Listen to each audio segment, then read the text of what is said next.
desde el fondo del mar, del más alto lugar, del más hondo abismo, te alabaré desde mi corazón, fuerte o débil esté. Cada instante de mi vida, con gozo yo diré que tú eres la roca eterna, Señor sobre cielo y tierra, tú eres Dios, que toda criatura se postre a ti, Señor, tú eres Dios. Desde el fondo del mar, del más alto lugar, del más hondo abismo,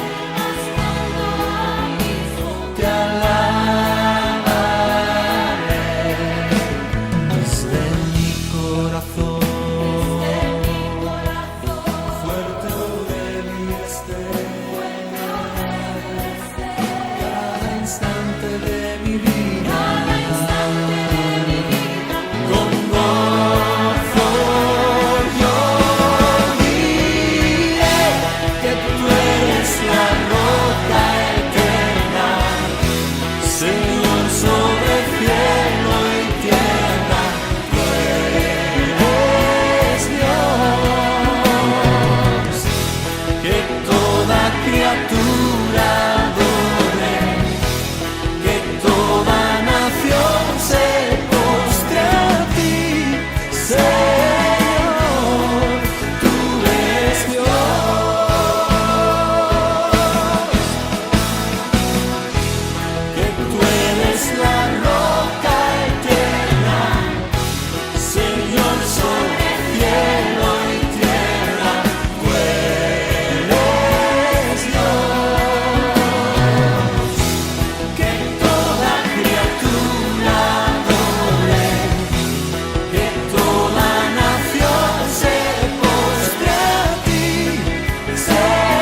hermanos.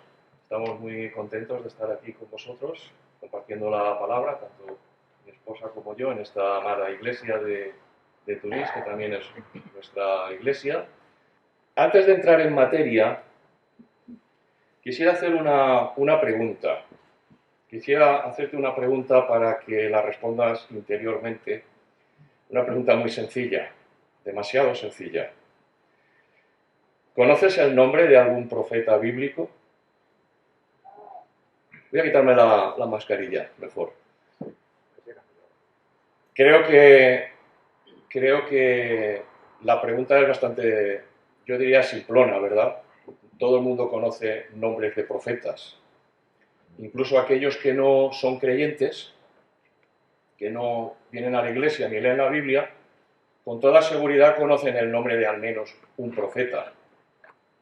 Porque ¿quién no ha oído nunca o no ha conocido nunca a alguien que se llame Samuel, o Daniel, o Elías, ¿verdad?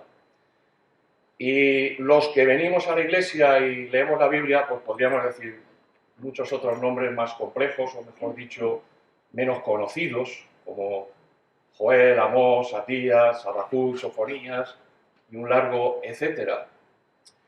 Pero creo que cuando te he hecho esta pregunta, y seguramente habrás pensado lo más probable en Isaías o en Jeremías, porque son los primeros que nos vienen a la mente, creo que casi nadie ha pensado en este nombre. Creo que muy pocos habrán pensado en David, en el rey David.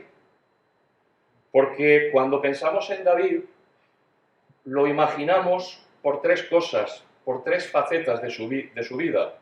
Lo imaginamos en primer lugar como el niño, el adolescente, pastor de rebaños, cuidador de rebaños, que se enfrenta y mata al gigante. O pensamos en David como el rey, el más importante de todos los reyes de la historia de Israel. Y sobre todo pensamos en David como el músico, el cantautor, el salmista, el compositor de grandes alabanzas a Dios. Pero no solemos pensar en David como un profeta. Sin embargo, David fue profeta. David recibió profecía de parte de Dios, y profecía mesiánica.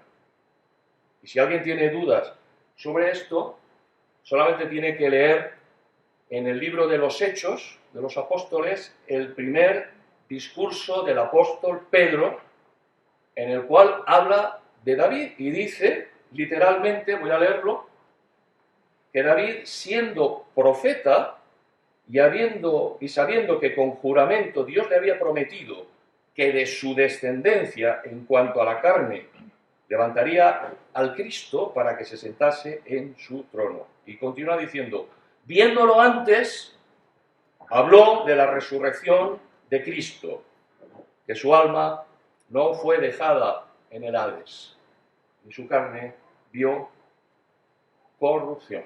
Así que no cabe duda que David, dejemos esto claro, David fue profeta, recibió profecía de parte de Dios y profecía mesiánica. Mirad, a todos los cristianos nos encantan los salmos de David. Todos tenemos algún salmo preferido, bien sea porque nos ayudó en los momentos difíciles de la vida o porque nos acompañó en los buenos momentos. Todos tenemos algún salmo incluso memorizado que nos gusta, que nos atrae, ¿verdad? Si a mí me obligaran a escoger entre los salmos de David, yo elegiría el Salmo 22, el 23 y el 24. Porque forman una especie de trilogía profética maravillosa. Yo los llamo coloquialmente los salmos orográficos. La orografía es el estudio de los relieves de la tierra. Y los llamo así porque son los salmos de los montes y los valles. El Salmo 22 habla sobre el monte del Calvario. El 23 es el Salmo del Valle de la Muerte. Y el Salmo 24 habla sobre el monte de Sión, habla sobre el monte de la exaltación y la glorificación de Cristo, del Mesías resucitado. Y yo hoy os propongo, hermanos, que leamos el primero de ellos, el Salmo número 22. Vamos a leer este salmo no completo, una selección amplia de versículos de este salmo, no nos daría tiempo a todo. Así que vamos a meditar alrededor de este salmo número 22 del rey David. Un salmo que, como el resto de los poemas que él compuso, se compuso aproximadamente 1000 años antes de que Jesús viniera al mundo.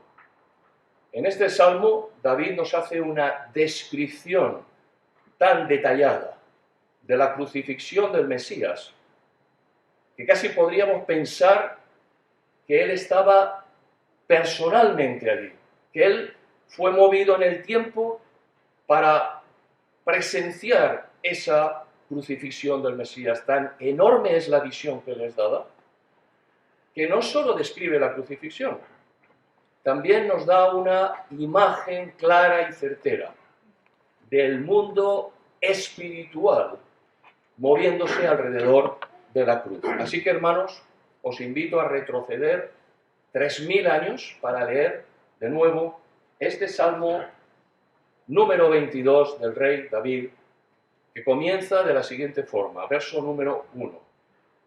Dios mío, ¿por qué me has desamparado? ¿Por qué estás tan lejos de mi salvación y de las palabras de mi clamor? Dios mío, ¿por qué me has desamparado? Algunas versiones traducen ¿por qué me has abandonado? O ¿por qué me has dejado? Son exactamente las mismas palabras que Jesús gritó con todas sus fuerzas desde la cruz. El sentimiento de abandono y desamparo es uno de los sentimientos más profundamente dolorosos que existen. Yo recuerdo cuando era muy pequeñito, mi más temprana infancia, mis primeros años de vida, esos pocos recuerdos que tienes de tus primeros añitos, recuerdo que un día estando en la playa con mis padres, me puse a jugar por la orilla, me despisté y me extravié, me perdí. Y por un instante, por un momento, todo el miedo, todo el horror del mundo se metieron en mi corazón.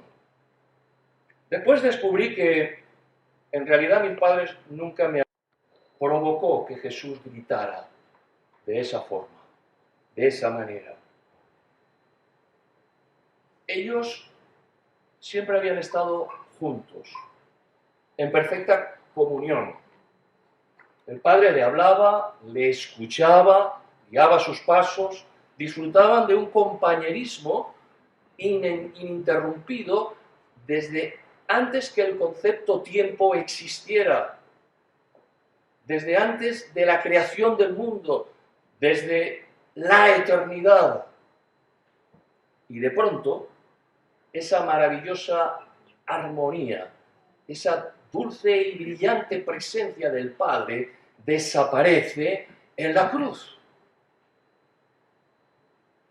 El Padre rompe esa relación y Jesús grita, Dios mío, ¿por qué? La luz que iluminaba su vida fue quitada, fue apagada, se fue. Y ahora en su lugar solo queda vacío y angustiosa oscuridad. Y no solo en su espíritu, también externamente dice la Biblia que el sol se oscureció. Verso número 2 del Salmo. Dios mío, clamo de día y no respondes, y de noche y no hay para mí reposo. Cuando Jesús estaba en la cruz, era de día. Y de repente el cielo se puso negro.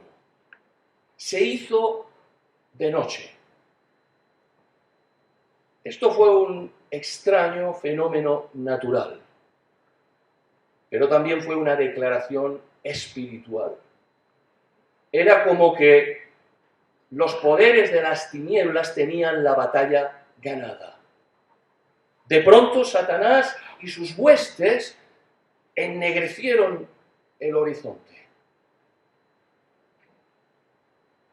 Y la única esperanza de la humanidad cuelga desfigurado y sangrante en un madero, en la cruz, en derrota.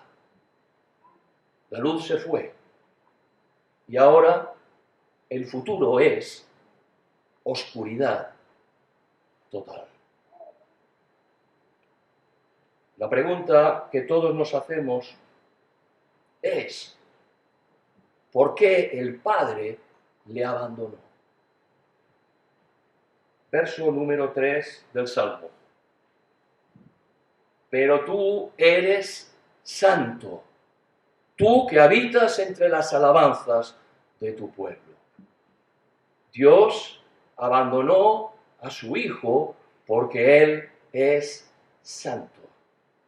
En ese mismo lugar sobre la cruz, Jesús cargó sobre sí mismo todo el pecado de la humanidad. Y la santidad de Dios era incompatible con eso. Cargó con nuestros pecados, cargó sobre sí mismo, asumió el pecado que era nuestro. Así lo explica el apóstol Pablo en su segunda carta a los Corintios, capítulo 5, verso 21. Al que no conoció pecado, por nosotros lo hizo pecado, para que nosotros fuésemos hechos justicia de Dios en él. Esto es algo impresionante, hermanos. Este es el acto más sublime que jamás podrás comprender en su plenitud. Cómo el Hijo de Dios se hizo uno con nuestros pecados, cargó con nuestras culpas, asumió nuestro castigo sobre él. Hubo una razón para su muerte, para que su vida fuera arrebatada. Pero hasta ese momento fue un misterio oculto. Los judíos no lo entendieron. Los discípulos no lo entendieron. Satanás no lo entendió. Si lo hubiera entendido, habría cambiado su estrategia. 1000 años antes de que Jesús viniera, el misterio de por qué tenía que morir estaba aquí, oculto, escondido tras un verso poético del rey David. Versículo número 4. En ti esperaron nuestros padres. Esperaron y tú los libraste. Casi parece una reclamación. Clamaron a ti y fueron librados. Confiaron en ti y no fueron avergonzados. Mas yo soy gusano y no hombre, oprobio de los hombres y despreciado del pueblo. La palabra que aquí se utiliza en hebreo para decir gusano es la palabra tolat, que describe especialmente, sobre todo, a un gusano en particular, al gusano carmesí, una larva de la que se extraía tintes rojos, tintes carmesí. Estos gusanos eran aplastados y de su sangre se sacaba una tintura que servía para teñir de rojo las ropas más caras, las ropas de la realeza. Hermanos, esto es una analogía. Jesús fue aplastado bajo el peso de nuestros pecados y su sangre nos cubre de ropas reales delante del trono de Dios. Somos revestidos con su manto de justicia. Su sangre nos convierte en reyes y sacerdotes delante del trono de Dios.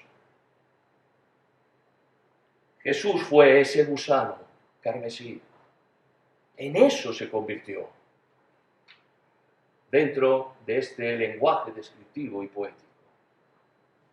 Seguimos leyendo el Salmo, verso número 7. Y quiero que empieces a darte cuenta que este Salmo describe los sentimientos del Mesías en la cruz. Verso 7. Todos los que me ven me escarnecen, estiran la boca, menean la cabeza diciendo, se encomendó a Dios, líbrele Él, sálvele, puesto que en Él se complacía. Aquellos que pasaron cerca de la cruz le gritaban, se burlaban, le insultaban. Dicen los evangelios que meneaban sus cabezas. Los sacerdotes, los escribas, el pueblo, dice que le escarnecían con idénticas palabras que leemos aquí en el Salmo 22, escritas 1000 años antes de que esto ocurriera. Verso número 11. No te alejes de mí, porque la angustia está cerca, porque no hay quien ayude. No hay quien ayude. Él está en la cruz. Judas lo ha traicionado. Pedro lo ha negado, hasta ha maldecido contra él. Los suyos no están. El Padre lo ha abandonado. Solo, sin ayuda ni amparo. Pero no está solo del todo, en realidad tiene mucha compañía. Verso número 12. Me han rodeado muchos toros. Fuertes toros de Basán me han cercado. Abrieron sobre mí su boca, como león rapaz y rugiente. David, a través del Espíritu, nos da también una visión del mundo invisible, del mundo espiritual que nuestros ojos no pueden ver. Nos da una visión de Satanás y sus huestes rodeando al Señor sobre la cruz, abriendo sus fauces como leones que rugen. Ahora, por favor, quiero pedirte que imagines la escena, que trates de visualizarla. El cielo se ha oscurecido de repente. El Padre no está, los suyos no están. Y Jesús cuelga desfigurado y cubierto de su propia sangre de una cruz.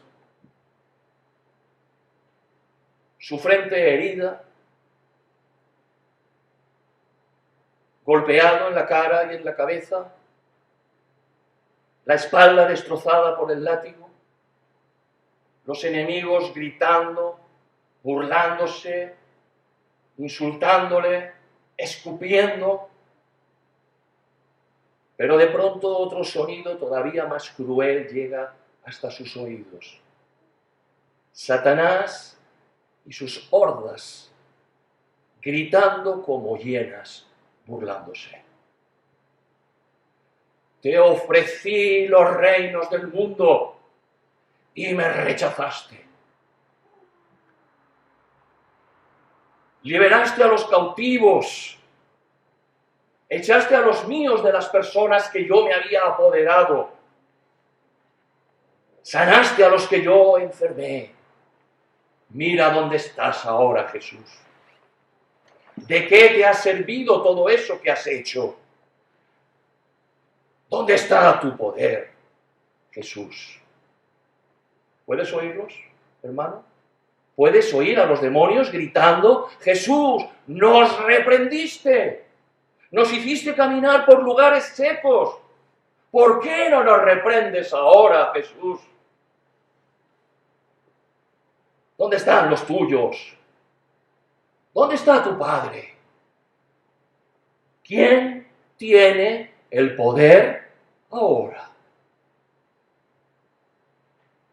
Y Jesús sigue hablando desde la cruz. Verso número 14. He sido derramado como aguas, y todos mis huesos se descoyuntaron. Mi corazón fue como cera, derritiéndose en medio de mis entrañas. Como un tiesto se secó mi vigor, y mi lengua se pegó a mi paladar, y me has puesto en el polvo de la muerte. Mis huesos se descoyuntaron. Bueno, las Escrituras dicen, tanto las profecías como los evangelios, que ningún hueso de Jesús fue quebrado. Pero eso no significa que sus huesos no se descoyuntaran. Esto era algo muy habitual en las víctimas de crucifixión. Normalmente las clavaban a la cruz en horizontal en el suelo y después levantaban la cruz y la dejaban caer en un profundo agujero. Y esa caída, ese golpe, hacía que muchos de sus huesos se descoyuntaran, se dislocaran, solían salirse de su lugar. Dice, mi fuerza se secó y mi lengua se pegó a mi paladar. Sobre la cruz Jesús gritó, tengo sed. Seguimos leyendo, verso 16. Porque perros me han rodeado, me ha cercado cuadrilla de malignos. Horadaron mis manos y mis pies. Esto es muy interesante, porque los judíos llamaban a los no judíos perros.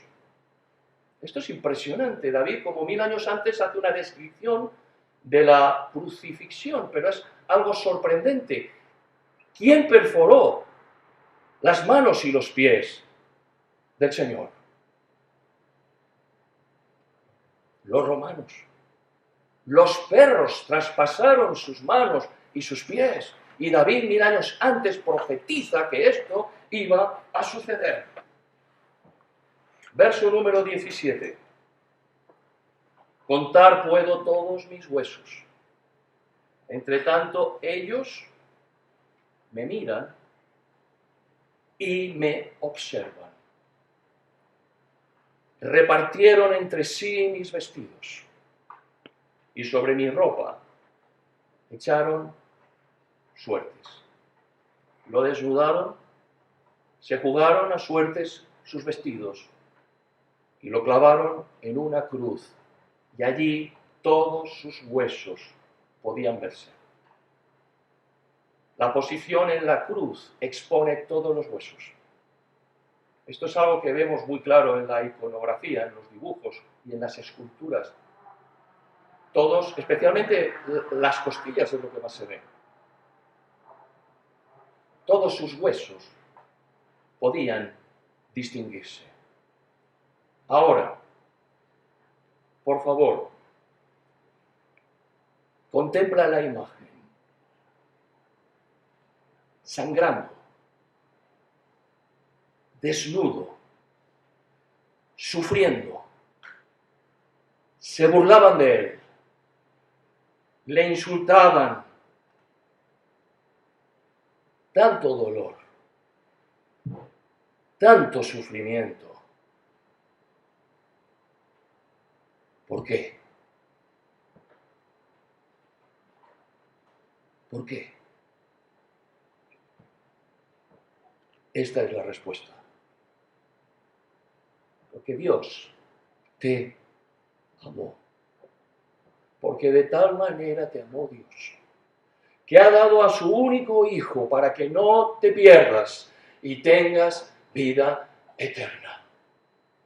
Fueron nuestras manos las que hicieron el mal, pero fueron sus manos las que recibieron los clavos. Nuestros pies caminaron por sendas de perdición, pero fueron sus pies traspasados.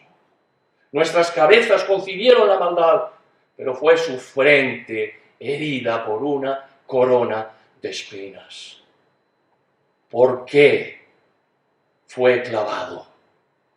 ¿Por qué sufrió tanto? Por amor a ti. Tus pecados y mis pecados pusieron a Jesús en una cruz. ¡Cuánto amor! ¡Cuánto amor! ¡Cuán sublime e inmenso amor! Seguimos leyendo el Salmo. Verso 19. Mas tú, Jehová, no te alejes. Fortaleza mía, apresúrate a socorrerme. Libra de la espada mi alma, del poder del perro mi vida. Sálvame de la boca del león y líbrame de los cuernos de los búfalos. Ahora no solo rugen, ahora parece estar literalmente en la boca del león y en los cuernos de los búfalos. Parece como que las fuerzas de las tinieblas tenían la batalla ganada. Y entonces él grita: ¡sálvame, oh Dios! Y ahora leemos lo que probablemente sea una de las más impresionantes declaraciones de toda la Biblia. Verso 24. No menospreció ni abominó la aflicción del afligido, ni de él escondió su rostro, sino que cuando clamó a él, le oyó. Le oyó. En el tercer día, cuando la justicia eterna de Dios fue satisfecha de una vez y para siempre, el Espíritu Santo descendió hasta lo más profundo de la cueva donde el cuerpo de Jesús yacía y lo resucitó de los muertos. La profecía se cumplió, no solo la de David o la de Isaías o del resto de profetas, también cuando en el Edén Dios le dijo a Satanás: Él va a aplastar tu cabeza. Jesús aplastó las fuerzas de oscuridad, puso su pie sobre el cuello del diablo y se posó delante de todas las criaturas celestiales, ángeles y demonios, con las llaves del infierno en su mano levantada, y clamó a gran voz: yo soy el que soy, el que estuvo muerto y ahora vivo por siempre. En mis manos están las llaves del infierno y de la muerte. Yo soy el alfa y la omega, el principio y el fin. Tú, oh Dios, me has escuchado. Yo clamé y fui escuchado. Fui escuchado. Y hermanos, ahora ya no es un canto al sufrimiento. Dice el verso 22, anunciaré tu nombre a mis hermanos, en medio de la congregación te alabaré. Jesús venció el poder de las tinieblas, fue resucitado en victoria y ahora se presenta, se aparece a sus discípulos y también a la pequeña congregación, a la pequeña iglesia naciente entre los descendientes de Israel. Pero en el verso 25 todo crece, se expande como la masa con levadura. Dice: de ti será mi alabanza en la gran congregación, la gran asamblea. Habla de la gran congregación. Ya no son solo unos pocos discípulos, ya no es una pequeña iglesia naciente. Ahora dice el verso que son los que le temen, los humildes, los que le siguen de todos los confines de la tierra, de todas las familias de las naciones, dice. En el verso 31 dice que será anunciado a pueblo no nacido aún, la iglesia de Jesucristo, en todo el mundo y en todos los tiempos. Todos los hombres y mujeres que han creído en Él. Hermanos, hoy se está cumpliendo. Nosotros somos ese pueblo no nacido aún. Tú eres ese pueblo. Jesús murió en una cruz a favor de, pensando en un pueblo, también en un pueblo no nacido aún. Jesús murió en la cruz pensando en ti. Te tiene en su memoria desde antes que nacieras. Te conoce, conoce tus pensamientos, tu entrar y tu salir. Conoce tus tristezas y tus alegrías, tus miedos. Conoce tus pecados y tus errores. Y aceptó aquella cruz pensando en ti. El precio de tu redención fue pagado. Un precio muy alto. Muy, muy alto. Mira, querido amigo, querido hermano, yo sé que este es un mensaje quizá un poco largo, con un texto complicado, escrito en clave, y sé que cuando salgas por esas puertas, la mayoría de cosas que se han dicho hoy aquí no las vas a recordar, y es normal. Por eso quiero pedirte un pequeño esfuerzo.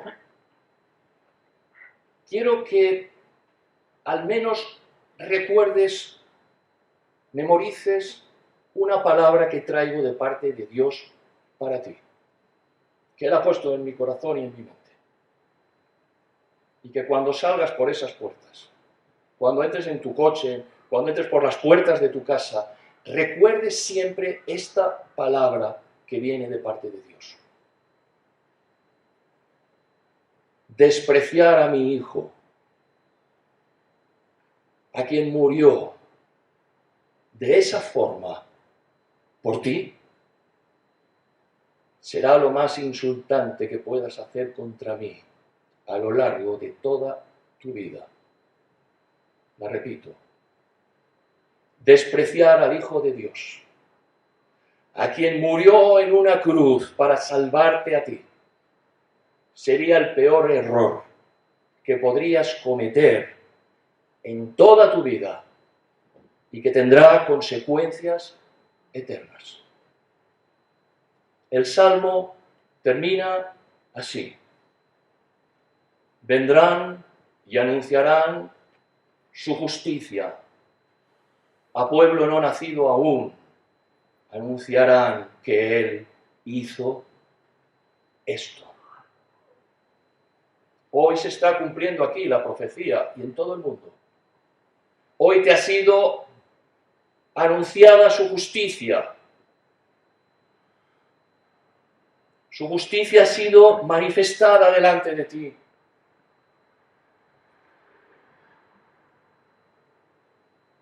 Hoy te ha sido anunciado que Él hizo esto. Ahora te toca a ti responder. Te toca decidir qué hacer con el regalo que te ha sido anunciado. No puedes despreciar a quien dio su vida en una cruz para rescatarte. Él pagó por ti, cargó con tus culpas, aceptó tu castigo sobre Él. El precio que pagó fue muy alto, tan alto que tú jamás podrías pagarlo. Y ahora te pregunta, ¿aceptas mi sacrificio o desprecias mi sufrimiento? ¿Sabes una cosa? Aquí no hay término medio. Aquí de verdad que no hay temperaturas templadas ni colores grises. No hay término medio. O estás con Él o estás contra Él. O estás en la luz o estás en las tinieblas. O le amas o le desprecias.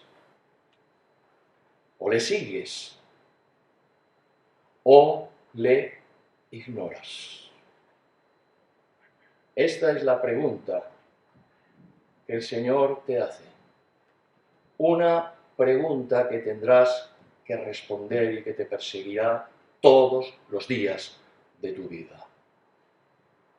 ¿Aceptas mi sacrificio o desprecias mi sufrimiento? Yo le pido al Señor que te ayude a escoger la respuesta adecuada, aquella que cambiará tu vida para siempre, por la eternidad.